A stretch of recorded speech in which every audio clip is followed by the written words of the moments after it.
Well, can you guess what that is? That is approximately a $300 copper sculpture.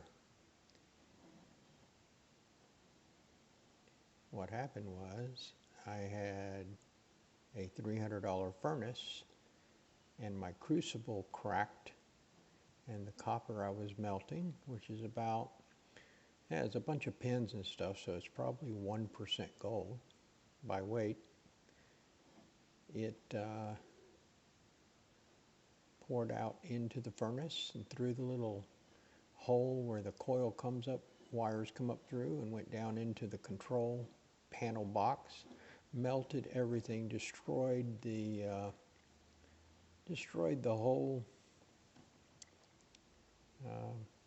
furnace. So it's going to cost about $300 to replace it. I love it. It's a copper stalactite or stalagmite, whatever you want to call it, because it poured down, but it made a thing that stuck up in the air. I love it. I'll keep it. And thought I would share.